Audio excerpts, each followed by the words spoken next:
আমার নাম জিৎ পর্বত। আমি এই বিষয়টা নিয়ে এখন আলোচনা করছি। বর্জ্যের পরিমাণগত হ্রাস। পরিবেশের ওপর বর্জ্যের ক্ষতিকর প্রভাব এড়াতে বর্জ্যের পরিমাণ হ্রাস অত্যন্ত গুরুত্বপূর্ণ। বর্জ্যের পরিমাণ হ্রাস করতে হলে এর প্রাথমিক কাজ হলো গৃহস্থালী বর্জ্যের পরিমাণ কমানো। জীবনযাত্রার প্রয়োজনে ব্যবহৃত দ্রব্যের পুনর্ব্যবহার ও পুনর্নবীকরণের মাধ্যমে বর্জ্যের পরিমাণ অনেকাংশে হ্রাস করা যায়। জীবনযাত্রার পদ্ধতিগত পরিবর্তন ঘটিয়ে বজ্রের পুনর্ব্যবহার। কোনো দ্রব্যকে একবার ব্যবহারের পর যখন প্রায় সমান বা অন্য ফলের লক্ষ্যে দ্রব্যটিকে পুনরায় ব্যবহার করা হয় তাকে পুনর্ব্যবহার বলে। ব্যবহৃত দ্রব্যকে বজ্র হিসাবে ফেলে না দিয়ে তাকে পুনর্ব্যবহারের মাধ্যমে বর্জ্যের পরিমাণ হ্রাস করা যেতে পারে। দুধের বোতল, প্লাস্টিকের বাক্স, জাহাজের কন্টেনার, ঢেউ খেলানো ফাইবার বোর্ড প্রভৃতিকে দ্রব্যের গতানুগতিকভাবে পুনর্ব্যবহার করা যেতে পারে। স্যার, আমার নাম শুভজিৎ হালদার। আমি বজ্রর পুনর্বীকরণ নিয়ে বলতে চাই। বজ্রের নতুন প্রকল্পে দ্রব্য পরিণত করার প্রক্রিয়া হলো পুনর্নির্মাণ। বজ্রের পুনর্বীকরণ প্রয়োগ কাগজের ব্যাগ, প্লাস্টিকের বজ্র, কাঁচের বোতলের বজ্র, ফলের রাসায়নিক কণা ইত্যাদি দ্রব্য পুনর্বীকরণ করে বজ্রের পরিমাণ হ্রাস ও নিবারণ করা যেতে পারে। যেমন জৈব আবর্জনা জৈব সার পরিণত করে বাড়ির বাগানে ব্যবহার করা, পুরনো খবরের কাগজকে কাগজের ব্যাগ।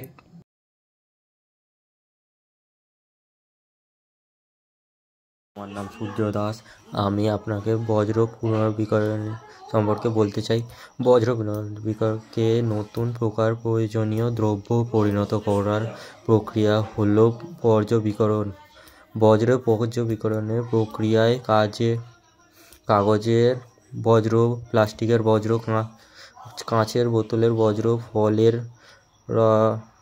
রাসায়নিক ইত্যাদি দ্রব্য পুনর্বীকরণ করে বজ্রের পরিমাণ হ্রাস ও নিয়ন্ত্রণ করা যেতে পারে। যেমন জৈব আবর্জনা জৈব সার পরিণত করে বাড়ির বাগানে ব্যবহার করা যায়, পুনরো খবরের কাগজের ব্যাগ তৈরি করা বা কাগজের ঠোঙা তৈরি করে যেতে পারে ইত্যাদি। আমি রণজিৎ দাস। বর্জ্যের পরিমাণগত হ্রাস সম্পর্কে আমি কিছু তথ্য দেবো।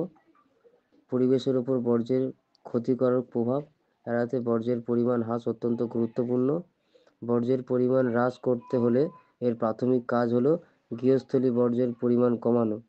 জীবনযাত্রার প্রয়োজনে ব্যবহৃত দ্রব্যের পুনর্ব্যবহার ও পুনর্নবীকরণের মাধ্যমে বর্জ্যের পরিমাণ অনেকাংশে হ্রাস করা যায়।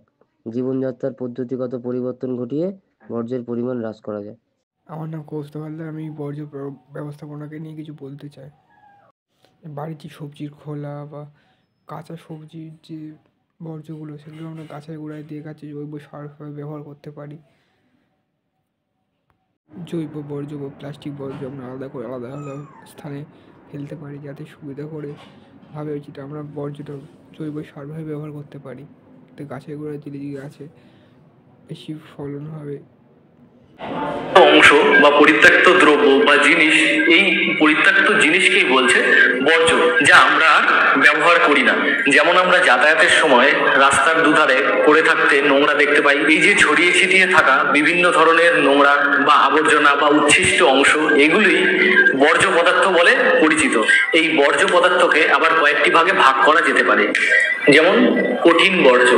কঠিন বর্জ্য কাকে বলছে? যে বর্জ্য পদার্থ কঠিন অবস্থায় থাকে, যেমন প্লাস্টিক, কাগজের ঠোঙা, গৃহস্থালীর দ্রব্য যেমন আনাজের খোসা বা সবজির কাটা অংশ, এই সমস্তই পড়বে কঠিন বর্জ্য পদার্থের মধ্যে।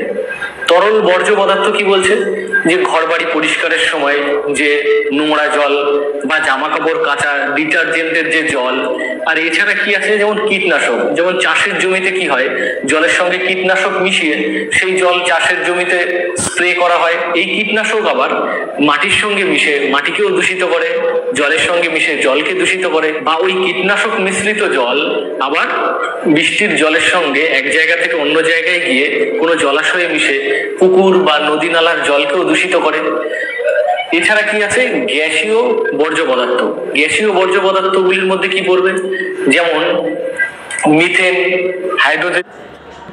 আমাদের প্রতিদিন বেঁচে থাকার প্লাস্টিক ব্যবহার আজ অপরিহার্য। জীবনের প্রতি ক্ষেত্র বিকল্প সামগ্রী হিসাবে পলিমারের ব্যবহার হচ্ছে।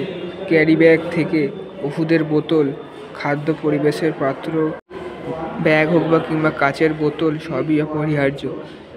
হসপিটালের সিরিঞ্জ, হাত গ্লাভস এগুলোতে পরিবেশের সঙ্গে না মিশতে পারে। এসব নিয়ে আমাদের ব্যবস্থা নিতে হবে। এইগুলোকে আমরা মাটির সঙ্গে মিশতে দিতে পারি না। নদীতে প্লাস্টিক ফেলার ফলে প্রচুর পরিমাণে মাছেদের ক্ষতি হচ্ছে এবং এই নদীর জলও দূষণ হচ্ছে। মাছেদের বিলুপ্তপ্রায় মাছেদের পরিমাণ প্রচুর পরিমাণে বেড়ে যাচ্ছে। কলকারখানা থেকে নির্গত জল বের হওয়ার ফলে জলের দূষণ, মাছেদের পরিমাণ কমে যাচ্ছে। মাছেদের বিলুপ্তপ্রায় মাছেদের পরিমাণও কমে যাচ্ছে। নদীতে ময়লা ফেলার জন্য বাস্তুতন্ত্র এবং প্রাকৃতিক বাস্তুতন্ত্রের প্রচুর পরিমাণে ক্ষতি হয়।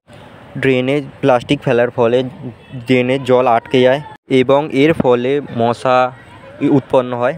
এর ফলে ডেঙ্গু, ম্যালেরিয়া, চিকনগুনিয়া ইত্যাদি রোগ উৎপন্ন হয়। হ্রাস করতে চলেছে প্লাস্টিক বর্জ্য। প্রতিদিন প্রায় 3000 টন এমন বর্জ্য জমছে। বর্জ্যের ধারক অস্থায়ীভাবে বর্জ্য সংরক্ষণের জন্য একটি পাত্র দরকার, যা সাধারণত শক্ত ধাতু বা প্লাস্টিকের সাহায্যে তৈরি। কিছু সাধারণ ময়লা, ধুলো বিশেষ অবস্থানে যে কোনো উচ্ছিষ্ট অংশ থেকে পরিবেশকে পাত্রের মধ্যে পরিষ্কার পরিচ্ছন্ন রাখা যায়। বাংলা ভাষায় এটার নাম হচ্ছে ময়লার ঝুড়ি, আর ইংরেজিতে এটার নাম হচ্ছে ডাস্টবিন। এই যে রাস্তায় সবাই ময়লা ফেলছে, এগুলো যদি ডাস্টবিনে ফেলা হয় তাহলে রাস্তা পরিষ্কার থাকে।